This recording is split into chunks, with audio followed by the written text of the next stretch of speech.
कहानी चंदा। जयशंकर प्रसाद। चैत्र कृष्णाष्टमी का चंद्रमा अपना उज्जवल प्रकाश चंद्रप्रभा के निर्मल जल पर डाल रहा है। गिरिश्रेणी के तरुवर अपने रंग को छोड़कर धवलित हो रहे हैं। कल नादिनी समीर के संग धीरे धीरे बह रही है। एक शिलातल पर बैठी हुई कोल कुमारी सुरीले स्वर से दर्द दिल का ही सुनाऊं प्यारे दर्द गा रही है। गीत अधूरा ही है कि अकस्मात एक कोल युवक धीर पथ संचालन करता हुआ उस रमणी के सम्मुख आकर खड़ा हो गया। उसे देखते ही रमणी की हृदय तंत्री बज उठी। रमणी बाह्य स्वर भूलकर आंतरिक स्वर से सुमधुर संगीत गाने लगी और उठकर खड़ी हो गई। प्रणय के वेग को सहन न करके वर्षावारी पूरिता स्रोत स्वामिनी के समान कोल कुमार के कंदकूल से रमणी ने आलिंगन किया। दोनों उसी शिला पर बैठ गए और निर्निमेष सजल नेत्रों से परस्पर अवलोकन करने लगे। युवती ने कहा, तुम कैसे आए? युवक, जैसे तुमने बुलाया। युवती हंसकर, हमने तुम्हें कब बुलाया और क्यों बुलाया? युवक, गाकर बुलाया और दर्द सुनाने के लिए। युवती दीर्घ श्वास लेकर, कैसे क्या करूं? पिताजी ने तो उसी से विवाह करना निश्चित किया है। युवक उत्तेजना से खड़ा होकर, तो जो कहो मैं करने के लिए प्रस्तुत हूँ। युवती चंद्रप्रभा की ओर दिखाकर, बस यही शरण है। युवक, तो हमारे लिए कौन दूसरा स्थान है? युवती, मैं तो प्रस्तुत हूँ। युवक, हम तुम्हारे पहले। युवती ने कहा, तो चलो। युवक ने मेघ गर्जन स्वर से कहा, चलो। दोनों हाथ में हाथ मिलाकर पहाड़ी से उतरने लगे। दोनों उतरकर चंद्रप्रभा के तट पर आए और एक शिला पर खड़े हो गए। तब युवती ने कहा, अब विदा। युवक ने कहा, किससे? मैं तो तुम्हारे साथ जब तक सृष्टि रहेगी तब तक रहूंगा।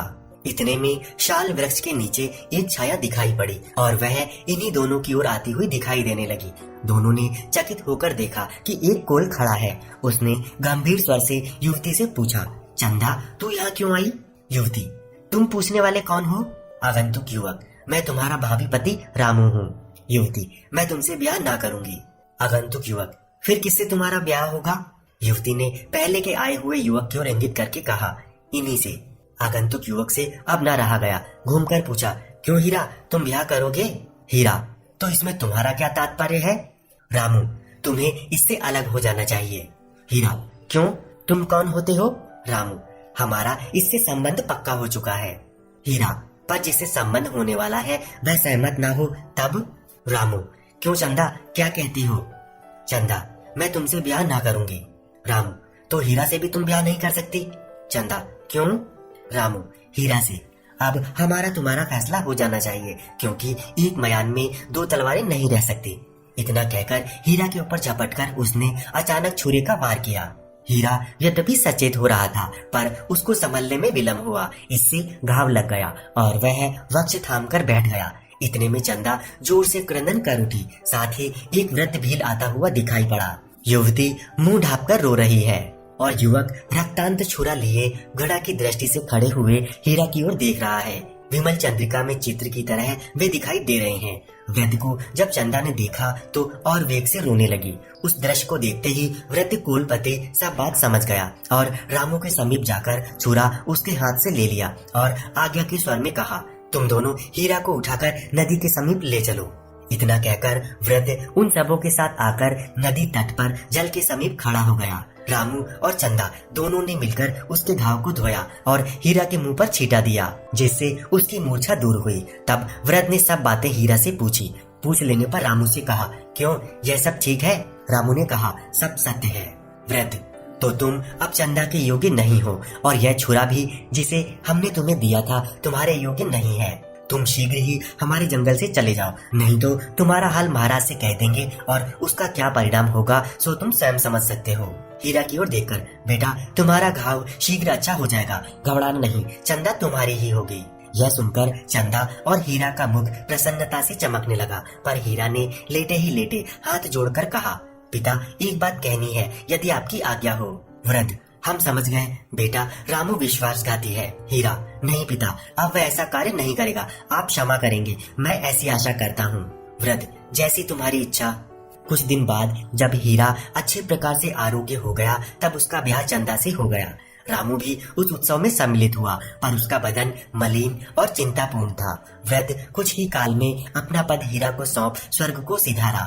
हीरा और चंदा सुख से विमल चांदनी में बैठकर पहाड़ी झरनों का कल नादमय आनंद संगीत सुनते थे। अंशुमाली अपनी तीक्ष्ण किरणों से वन्य देश को परितापित कर रहे हैं। मृग सिंह एक स्थान पर बैठकर छाया सुख में अपने बैर भाव को भूलकर ऊँग रहे हैं।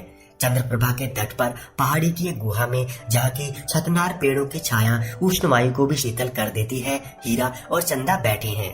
हृदय के अनंत विकास से उनका मुख प्रफुल्ल दिखाई पड़ता है। उन्हें वस्त्र के लिए वृक्षगण वक्कल देते हैं, भोजन के लिए प्याज, मेवा इत्यादि जंगली सुस्वादु फल, शीतल स्वच्छ पवन, निवास के लिए गिरी गुहा, प्राकृतिक झरनों का शीतल जल उनके सब अभावों को दूर करता है और सबल तथा स्वच्छंद बनाने में ये सब सहायता देते हैं। उन्हें किसी की अपेक्षा नहीं पड़ती, अस्तु उन्हीं सब सुखों से आनंदित व्यक्ति द्वय चंद्रप्रभा के जल का कलनाद सुनकर अपनी हृदय वीणा को बजाते हैं।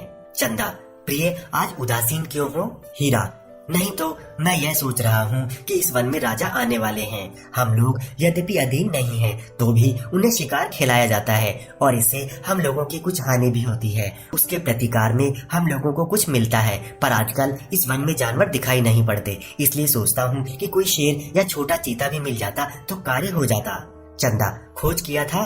हीरा, हाँ, आदमी तो गया है। इतने में एक कोयल दौड़ता हुआ आया और कहा, राजा आ गए हैं और तहखाने में बैठे हैं। एक तेंदुआ भी दिखाई दिया है। हीरा का मुख प्रसन्नता से चमकने लगा और वह अपना कुल्हाड़ा संभालकर उस आगंतुक के साथ वहां पहुंचा जहां शिकार का आयोजन हो चुका था। राजा साहब झंझरी में बंदूक की नाल रखे हुए ताक रहे हैं। एक ओर से बाजा बज उठा। एक चीता भागता हुआ सामने से निकला। राजा साहब ने उस पर वार किया। गोली लगी पर चमड़े को छेदती हुई पार हो गई। इससे वह जानवर भागकर निकल गया। अब तो राजा साहब बहुत ही दुखित हुए। हीरा को बुलाकर कहा, क्यों जी, यह जानवर नहीं मिलेगा? उस वीर कोल ने कहा, क्यों नहीं?